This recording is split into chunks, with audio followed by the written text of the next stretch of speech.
Hi, Ulster Expat here, just back for a short update as to where I am with my brewing and everything.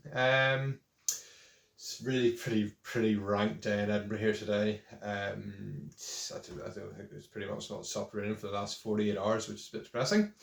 But yes, you can see for the eagle-eyed amongst you, I'm proudly wearing some club merch. Given this advice previously around if you do have a local homebrew club, join it.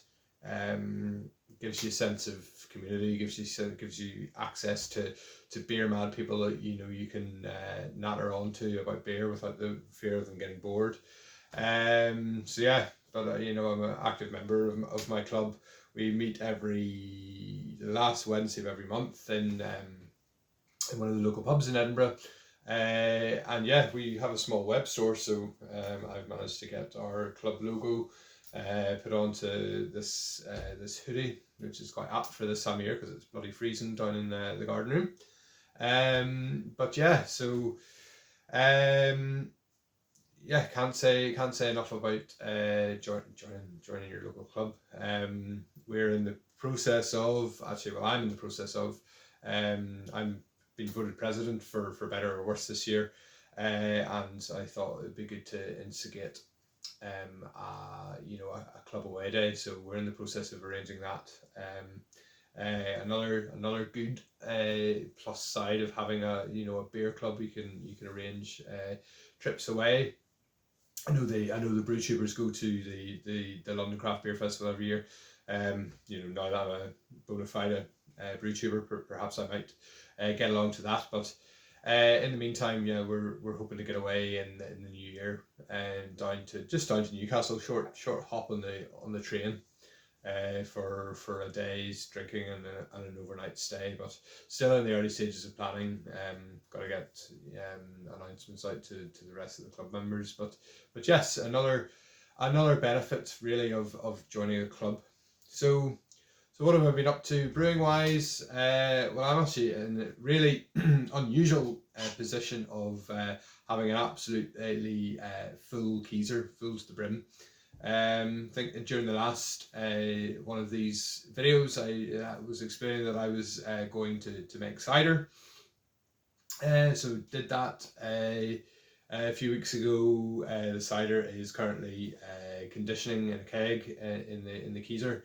Um, really interesting day, but a hard day's slog. I think it was six hours in the end, with four or five of us, splitting the jobs of chopping the apples, scratting the apples, pressing the apples, and then collecting the juice. But the early signs are promising. I've tasted the cider.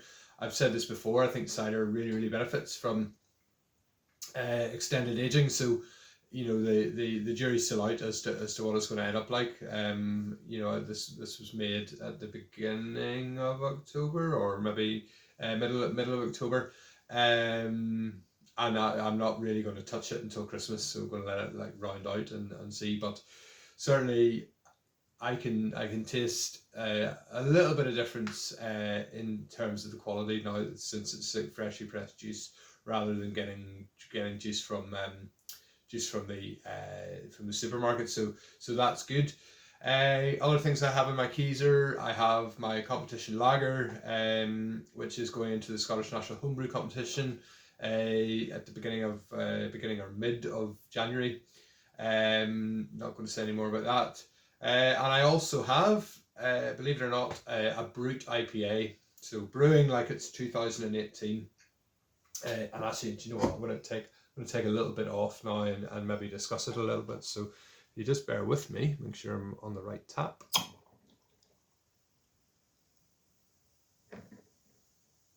So just a wee sample, because I know it's 5 o'clock somewhere, but it's not 5 o'clock here. So here it is. Still a bit hazy. Don't know actually whether it will drop clear or not. I mean, it was SO4 that I used. It wasn't anything fancy in terms of yeast. did use the Verdant IPA yeast in a golden ale beforehand, and that didn't drop clear. This has been in the keg for about 10 days. Probably, so if it's not dropped clear now, or it doesn't look like it's anywhere near dropping clear, maybe it's not going to. But yeah, so this is Brut IPA, a flash in the pan style that really probably went in and out of fashion quite quickly. This is the recipe from the Bible. The only difference is I think I didn't have the exact hops in store, so I've switched out the hops. I think there's meant to be Nelson Sauvin. I didn't have any of that. I actually used HBC 486, which I had a bag left of. So yeah, but really impressed with it in terms of how it came out. Finished. So obviously for those of you that know about Brut IPA, you dose your wort or your unfermented wort, or you can put it in the boil, or you can put it in the fermenter. I put it in the fermenter.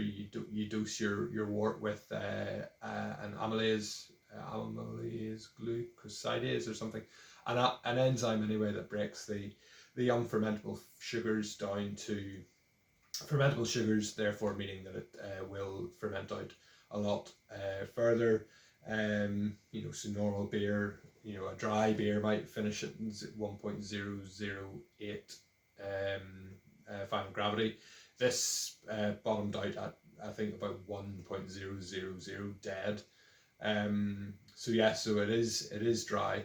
Not initially not seeing, didn't taste the difference, the massive difference in the dryness, but since it's been carved and it's sort of settled down a bit, I do now.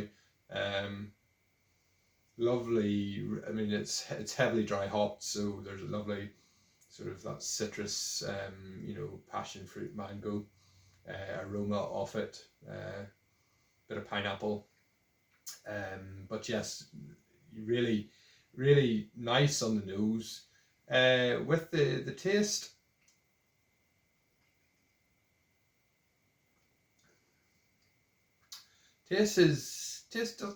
don't get so much of that on the taste, and I don't. This is where I'm into new territory here. I don't massively understand, the relationships and the balancing of beer to my shame, but I'm wondering whether or not the dryness has a tendency to strip out some of the sort of the hop flavor in the final beer. But I mean, perfectly acceptable beer. Far more tasty and sort of lively and fresh than anything that you buy in a supermarket. But I don't know. Maybe that was the downfall of Brut IPA, that that dryness. It's stripping back the residual sugar does maybe have a tendency to push things out of balance. I don't know if you know any better. You can comment in the comments section, but it's it finished out at 6.7%, which for me, with my little Braumeister 10 litre there, I mean, I struggle to get anything above 5.5% normally. So as I said to the brewers, my brewing group, that Brut IPA is the only way I'm really going to get in anything north of like 6.5%. So this finished at 6.7. It's, you have a couple, you feel it, and but really happy with it. Going to bring it to our club midweek at the end of November that we're in now, and see what the guys think. But really happy with it, until I get absolutely lambasted at the midweek. But if you have any sort of theories on Brut IPAs, and why you mightn't get as much hop flavour as you would do on the nose, then sure, let me know. So what else? They actually brewing the Brut IPA is, as you know, yeah, I said that I got down to 1.000 in final gravity.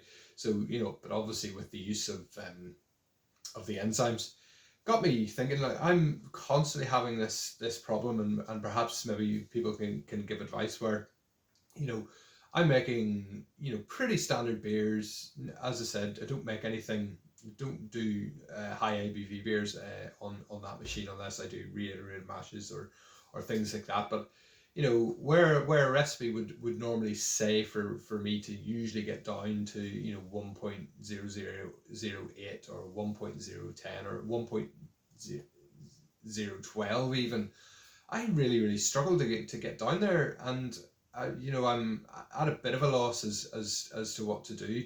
I brew 10 litre batches, so and I use I primarily use dry yeast, but I mean I've had it happen with sort of wet yeast packets as well.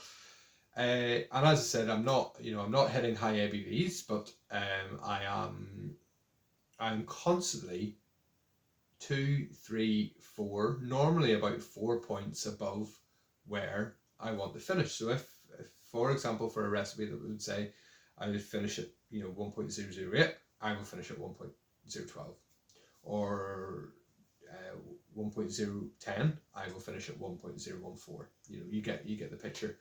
As I said, I'm brewing 10 litre batches. I'm using one sachet of yeast. One sachet of yeast dry yeast should normally be plenty for a 20 litre batch, unless you're talking lagers here.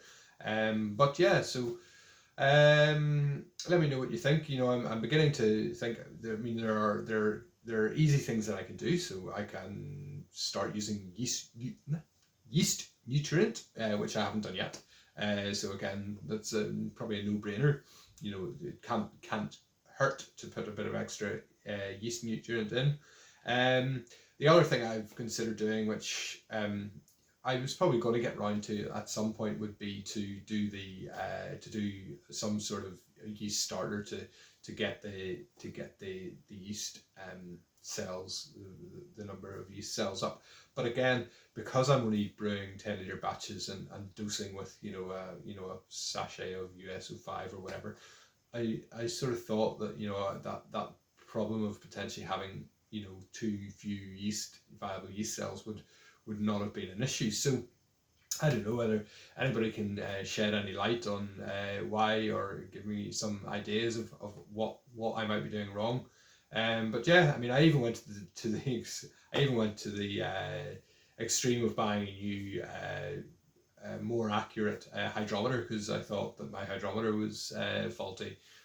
Turns out that my new hydrometer, which is slightly more detailed scale, gives the exact same readings as my original hydrometer, which is the standard Stevenson's and Reeves one that you get with all the sort of beginner kits. So yeah, so if you could, if anybody's any ideas, please let me know. Yeah, and so then that brings me on to the last point, which is really what do I have in upcoming. So the Scottish National Homebrew Competition, we have a People's Choice category where you brew a beer and you bring the beer along on the day, and have that judged, and that's a single style across the board.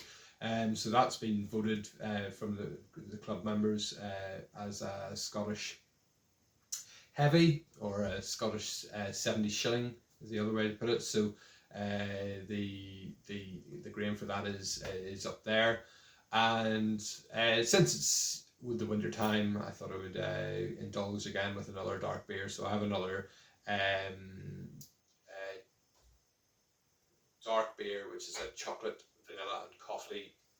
I hesitate to call it a stout because the base isn't really stouty, but it's a clone of Dark Star espresso beer. If you've never had that, I've done it once previously, or well, twice previously, The first time turned out really, really well, and I'm going to try and revisit that and get a dark beer on the go. Probably not going to be doing that until the new year now. I've got the 70 shilling to do probably at the beginning of December. Brewing after that will fall into the new year because of Christmas, etc. But I'm on course to brew 12 beers in 2023. So again, that's a personal best for me. I think last year I did 9 brews. This year I've done 12. Said before, 12 is probably where I'm maxing out in terms of my time and availability to brew. But yeah, so thanks everyone for going this long. I'm now on 15 minutes, or just nearly 16 minutes. I will cut it there. But again, so yeah, if anybody has any sort of advice or on Brut IPAs or any thoughts on Brut IPAs and the balance of the dryness, etc. And if anybody has any ideas or bright ideas about how I might ensure that I'm hitting my final gravity, please let me know in the comments below.